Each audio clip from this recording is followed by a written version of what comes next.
Hello and welcome. My name is Errity Green and this is Wise Woman Television. Today's episode on Here on Earth, we are talking about holding space. What does holding space mean? I really like to take these spiritual concepts, these spiritual ideas, these spiritual theories and philosophies, I break them down on Here on Earth and I bring them down to Earth. And I cannot believe that Zac Efron just released his show on Netflix as I'm releasing my own Here on Earth on YouTube.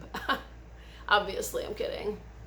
It's highly relevant, and Down to Earth was another option for this series. Here on Earth felt right because at Here on Earth, this is how we do it. So, what does holding space mean and look like? How can we hold space for others? So when we talk about holding space, we are essentially talking about becoming the vessel for God.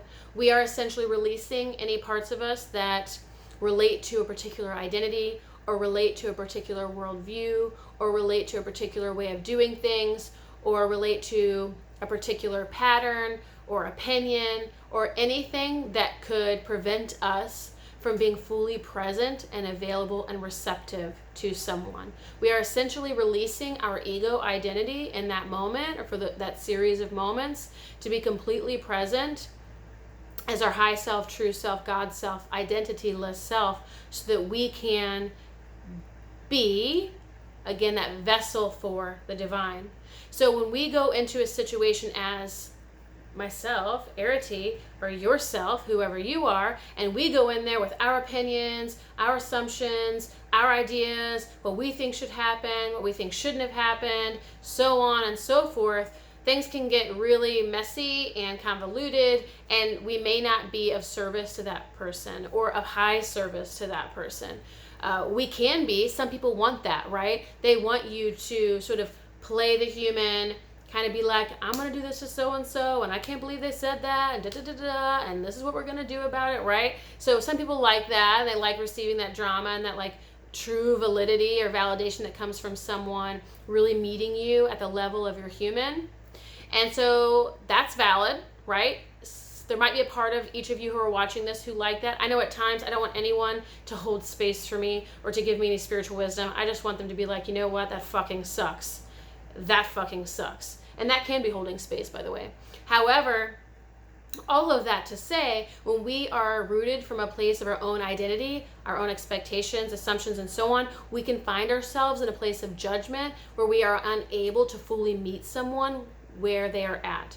We are unable to fully witness them in their pain because we might be recoiling from that because we're scared of our own pain and we haven't developed that level of intimacy within ourselves, then we can't handle it, right? But when we allow ourselves to shift out of that and to shift into the vesselhood of God, the divine source or great spirit, we find that none of that is relevant, that we can identify with true self or with soul or with higher self, and from that space, anything goes. So this person can say anything, they can have any kind of emotion or outburst that they need to, they can have a full emotional expression. We are available for that, we are holding space for that. Obviously, this isn't suggesting that you're holding space for someone who is being toxic or abusive to you directly, and it creates a situation where you are now unsafe. That's not what we're talking about. We're talking about a friend or even a partner or whoever, however, where you are not, your safety is not threatened, their safety is not threatened, and you are holding space for them in a safe container. Let's go ahead and assume that, to be clear. And from that space, you are now open, you are receptive, you are available, and more than anything, you're allowing what needs to come up and out and to be expressed, And you are allowing them whatever it is, you are allowing them to be whatever they need to be and to feel whatever they need to feel and to do whatever they need to do. The greatest healer that I believe is entirely underestimated is full presence. When we can sit in full presence with someone and let someone feel exactly how they feel, even if it's irate, fury, and wrathful, right? Or if they feel deeply depressed, how many times have we had tears in our eyes and we hurry up and wipe them away and we walk into, our sister-in-law's house or we walk into work? What if everyone could meet us right where we were at? What would happen if someone was available to hold space for us in this way is we would weep. Those emotions would be released. That would all be processed. It would be cleared fully. It would be complete. in real time, and we'd be able to move on with our lives. We wouldn't be holding these old emotional issues or trapped energies now within our bodies because we had to mute ourselves and be something and deny ourselves. We had to be something we're not, or deny ourselves the feelings that we're actually experiencing.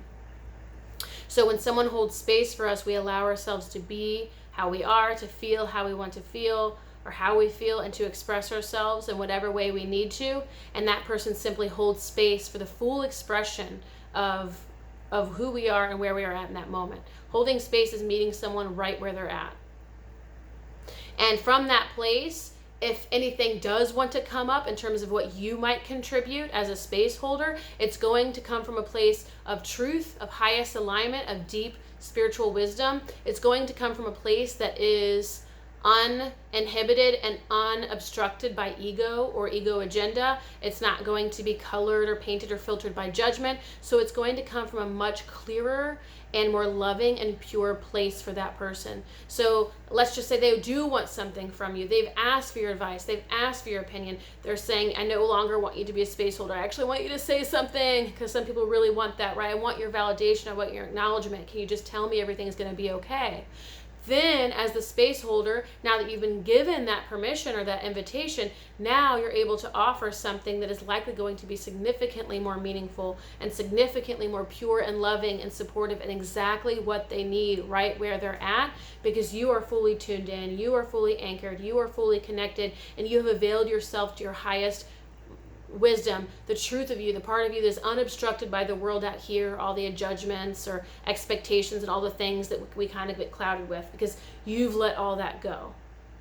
So that is what holding space is, clearing yourself out essentially of your ego identity, any assumptions, expectations, and judgments, allowing yourself to simply be there in full presence, being as present, receptive as possible, listening with eyes and ears wide open, gentle acknowledgement. If they do ask for your opinion, if they do want something from you in terms of a contribution, you are available, and whatever you offer is going to come from the highest place, the highest truth, the truest source of you, versus anything that would be filtered by ego or judgment, because you have now held space and become a vessel for the divine. Now they will receive exactly what they need, and you have experienced what it's like to be essentially your true self and true source.